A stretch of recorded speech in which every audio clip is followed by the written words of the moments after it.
Hello, thanks for checking out our Golf Achievement indoor facility. One of the things that we like to do to just try to stay organized and try to make sure everybody knows what they're doing is just jot out our schedule each day. So there's some different tasks and we are very socially distanced. I'll give you a tour here in just a moment. But today, like I'll give you the overview, is we've got our achievement stick or my putting stick that I developed with a mirror. I'll show you that here in a minute. Chipping agility ladder, a pitching station, full swing station, putting mat, some speed training, and as well as our lab, so they'll be able to play. So in a 60-minute session, they're going to rotate about every 10 minutes, and even a little bit less than that. There's 6 stations, sometimes 7. We go it'll work into the time. Usually 90-minute stations, I go for about 15 minutes at each station, and then kind of keep moving. So it's not just come and hit balls. We're going to train like you play. Okay. So let me give you a little tour of what's going on. So you can see this is our putting station, and I'll give you a little closer up look here in just a moment. And then we've got our chipping station, and then this is our pitching scales, so we try to hit it in each section, and then our full swing station, along with our mat, a 26-foot well putt mat. There's some fitness stuff we have set up, and then over there is our golf lab. So, looking to improve your indoor putting, I've got a couple tools that I recommend. One is our Golf Achievement stick, which I'll demonstrate how to use here in a second.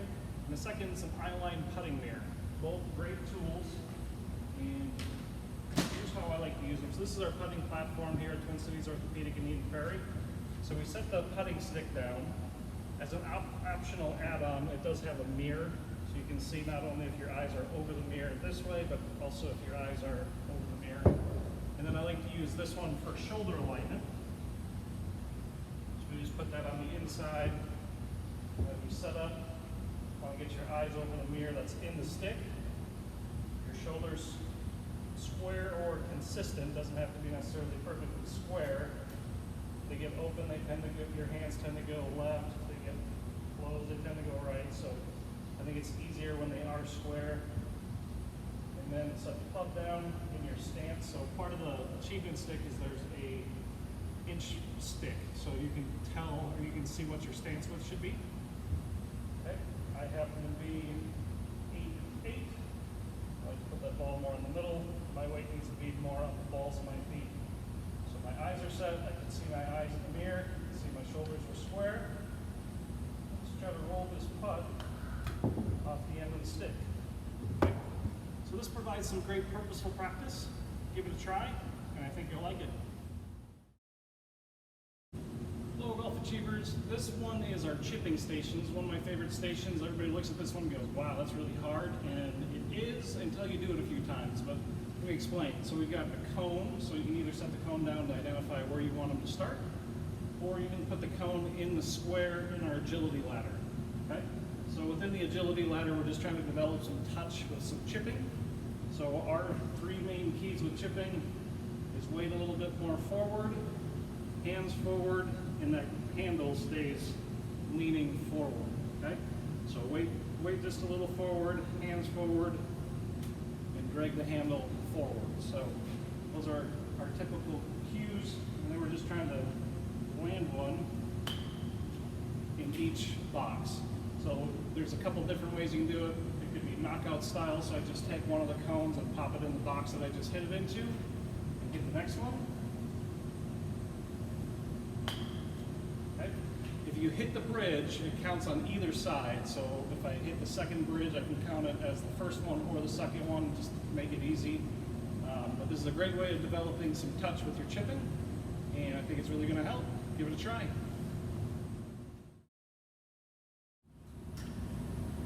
All right, today we've got pitching scales. So this is an easy way to help develop some touch in your pitching. So our fundamentals in pitching, weight more balanced. That club shaft is leaning just barely forward, kind of like your putter. And then those V's in your hand should be vertical as they get on the club. And it's just a little soft toss.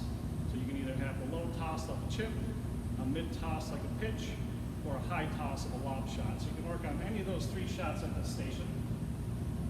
And with the goal of scales is you're trying to land it in each segment, okay? Today these are separated by about 1 step apart or 3 feet apart. If you want to make it more challenging, shrink it up. If you want to make it a little bit easier, if you get some new golfers, you just widen out, okay? So again, it would just look like trying to pitch one of those the first one. Could do this with a partner. Second one.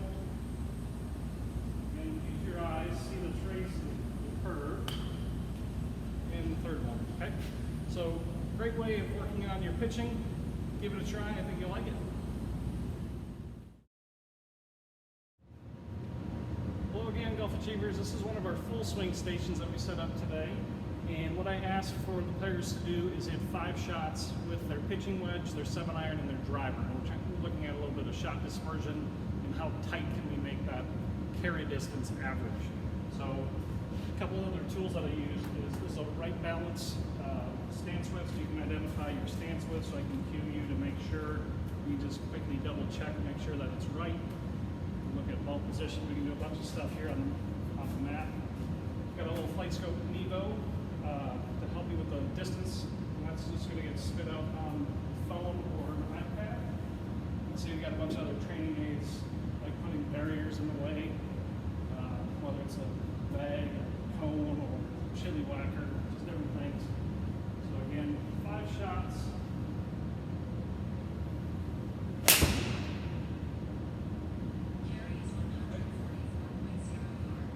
So it's going to give me my distance, 144. This is a pretty good 8-iron for me. It's all carry. And then I'm going to hit 5 shots again and then change to a different club. So one of the ways that we use our training stations, our full swing training station, come out and give it a try. Hello again, Golf Achievers. Today on our well putt mat, we've got a couple balls and then a mirror to help you set up. So this just helps you kind of see my leaning, whatever. So to me, mirrors are probably even more instant feedback than video, so I like using mirrors quite a bit. And the game today on this section was odd. So it's November 7th when I shot this, so we use odd numbers on odd days, even numbers on even days, just to kind of keep things different and moving. So there's 18 segments in putting here. So we start today anyways, is one of the ways we use that. We're just trying to get it to stop on each of the lines, or not in the line, but on each of the odd number marks. Okay? All right. This is challenging, so don't worry. It's a good way to develop some touch. You want to avoid 3 putts, you need to work on your distance control, and this is a great way of doing it indoors and with that welling putt mat. Today in our golf lab, we've got the balance scorecard. So this was the first 2 players that went through. We have them record their scores and then the number of successful times they finished in balance. So on a driver, it means holding their finish until the ball lands. Approach shots, same thing. Wedge shots, I just like to see them hold the finish until the ball stops, because it gets them to ingrain what that ball is doing. And putting, again, hold that finish until the ball comes to rest. Okay? So you can identify some different things. So you can kind of see, it's kind of interesting. So double, and they were out of balance twice. Right? Double again, but when they maintain their balance, they made a good score. Second player, good. They made a double, again, they lost their balance twice. So there's a strong correlation between keeping your balance and playing competitive and good golf. So just so you can see, we've got a golf course set up here, and it's the About Golf simulator, and we just play and hit shots in here and have some fun. If you'd like to access any of our training resources or videos, click on the link below and it'll guide you to our resources or our YouTube channel. Thanks for watching. I hope to serve you soon. Hello Golf Achievers, I'm going to be hosting an open house on next Saturday during the Masters from 2 o'clock to 5 o'clock. We're going to have 45-minute segments from 2 to 2:45, 3 to 3:45, and 4 to 4:45. You can come out and watch on the big screen. You can also do some of our skills challenges if you'd like to learn any more about our winter programs or some of our private or semi-private or hybrid coaching programs. Come on out and we can hang out, chat, help you with your swing a little bit. Free open house for high school players, middle school, adults to sign up for your time. You can also call or text me at 952-401-4653 and be happy to schedule you in. We're limited to 6 per session, and we've got about 6 stations that we can safely train in here, and look forward to or hope to see you soon.